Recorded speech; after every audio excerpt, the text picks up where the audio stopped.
Mary had a little lamb. We believe that all men are created equal. To the magnificent mosaic that is America. From radio beacon to radio beacon. I have a dream today.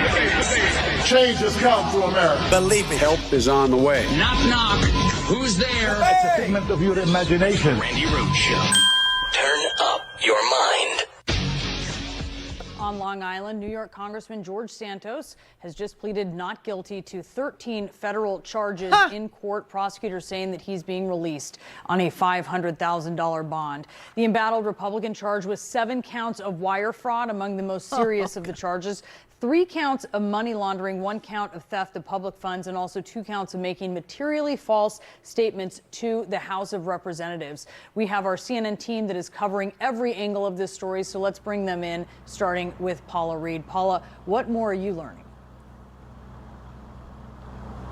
Just moments ago, this initial appearance for Congressman Santos wrapped. As you noted, he pleaded not guilty to these 13 charges, and he has been released.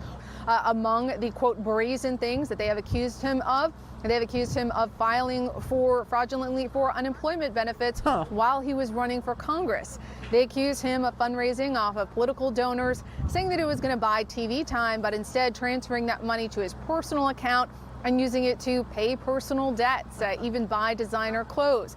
They also allege that he lied on his required financial disclosure forms for the House of Representatives.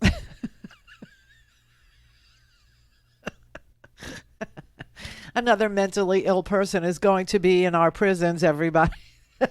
This one's like named George Santos. It's too bad that, he got caught. It's too bad because, everybody loved him so much. They just supported. You know what his approval rating was in his own district? 7%. 7%. Nobody believed a word he said. But, it is an amazing thing that this guy, and here's the sad part, continues and will continue to serve in Congress. There's not a damn thing that you could do that I could do before an election to remove him from his congressional seat. Okay. Now, if he was, truly a transgendered person, we've seen him dress up before. But if he actually was a transgender person, perhaps then Kevin McCarthy would expel him and make him sit at least outside on a couch or on a bench or some such thing like they did to Zoe Zephyr out there in Montana. Remember that? Just for simply disagreeing with her. But that's not going to happen because these are the Republicans, see? And Kevin, he needs George's vote. He needs that liar's vote. He needs it because there's only 4 votes separating Kevin from doom, separating Kevin from the Speaker's office. That is where Kevin McCarthy finds himself today. Literally 4 votes away from losing. Well, any person can ask for him to, be expelled, and then they would take a vote. And Kevin McCarthy needs every single vote except for 4. He can lose 4 people. And if George Santos wasn't there, then Kevin would be down to 3. Only 3, separating Kevin McCarthy from an ordinary, mundane, boring House member's life, right? So George Santos was arrested last night. Brett told me he saw it on Twitter, but he didn't believe it. He thought it was some, douchey, guy tweeting some crap because I thought it was some fantastical dream. I just couldn't believe it at the time. I mean, my first question was, well, what for? Not like, what could this person have done to be arrested? I was like, which of the crimes that he committed was he arrested for? That was my first reaction to it. But I said, let me take a stab in the dark. I'm going to guess it has something to do with lying. Money laundering didn't even come into my head at first because, when it's Santos, it's more dry cleaning than laundry. But, they said that he literally committed wire fraud. There's like 7 counts of wire fraud and money laundering and lying to Congress. I guess there is no federal charge for lying to everybody, which there really ought to be, but there isn't. There isn't. You can lie to everybody. I mean, we have the defamation, which, Donald Trump was found guilty on. And so I was thinking, maybe there is a bend towards justice in this country. Maybe there's a moral arc. Maybe it's actually occurring. And if that's the case, could we please make it a trifecta and get Clarence Thomas off the Supreme Court? Just saying, just asking the universe. If the universe is inclined to bend towards justice, it would be good to have a trifecta and get rid of, force, Clarence off the Supreme Court. Although I will say that, the Senate Judiciary Committee is plus a member now. Dianne Feinstein has returned to work today, everybody. She's healed from the scabies. That's what she had, right? Rickets, scabies. Oh, shingles. Get vaccinated. Why isn't she vaccinated? It's like totally preventable now. It's a 2 vaccine protocol. And, Scabies. Well, it's some skin scaling. It's something. I don't know. Vitamin D. I have no idea what her deficiencies are. I just know that she's the oldest member of the United States Senate, and that actually asking for her resignation is dumb because the Republicans have moved to block the Democrats from being able to even temporarily appoint somebody to take her place.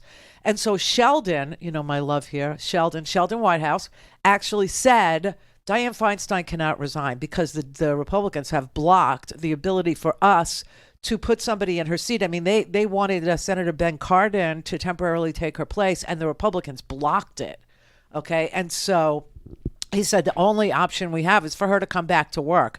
I guess she also loves Sheldon. I guess she also, listens to Sheldon. I guess she also gets, hot and bothered by Sheldon. Oh, Sheldon. Yeah, Sheldon. Do that thing, Sheldon. Yeah, I know. It's my own particular perversion, but I just feel bad for Howard every time you do this. I just think of Howard sitting at home because I know he listens. No, he really doesn't. Oh. Hi, Howard. Hey, Howard. But so Sheldon was saying, listen, she can't resign right now, and she can't not come back to work. She has to come back to work, and so she did. She's back to work. But even so, the Judiciary Committee, Dick Durbin, actually said to Harlan Crow, we need a list of all the, thousands, hundreds of thousands of dollars of gifts that you gave to Clarence. And you know what Harlan said? F off. Pretty much. He just said, no, I'm not doing it. Through his lawyer, of course, because he's Harlan. You know what I'm saying? But whenever you have a guy named Harlan, no good is going to come of it. I'm just saying. But Harlan refuses now to show any of the land deals, the 3 purchases he made on behalf of, Clarence, refuses to say whether or not, his mother actually pays rent on the place Harlan bought, refuses to show, like, how many trips on the yacht, how many trips on the private jet. He just won't cooperate. He's just not doing it. He's just not having it. He just said no. He's not going to show.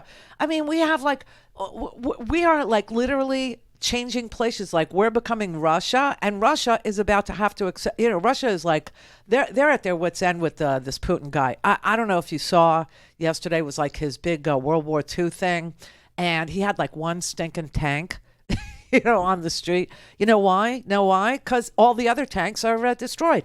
He had nothing. He had like absolutely no show yesterday. It was amazing. But anyway, Harlan is a no-show too. Because the oligarchs say, very easily, they say, no, we're not going to show.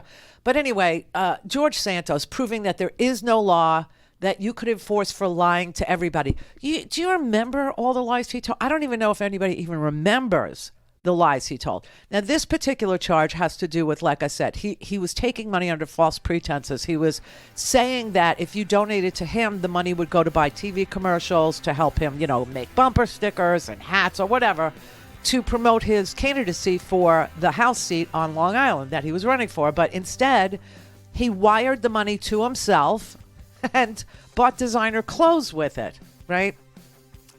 And so that's wire fraud. And they got him on a whole bunch of, transfers like that. So he's looking at like 20 years in prison over here.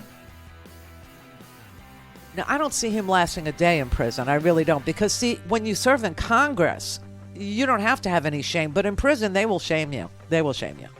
So I don't see him, being able to serve in prison. But it's a long time down the road. And so right now, he's still a member of the United States House of Representatives, and he's going to be voting on legislation. Don't have time to listen to the live show? Want to hear more on your schedule? Go to randyrhodes.com and buy a stinking podcast.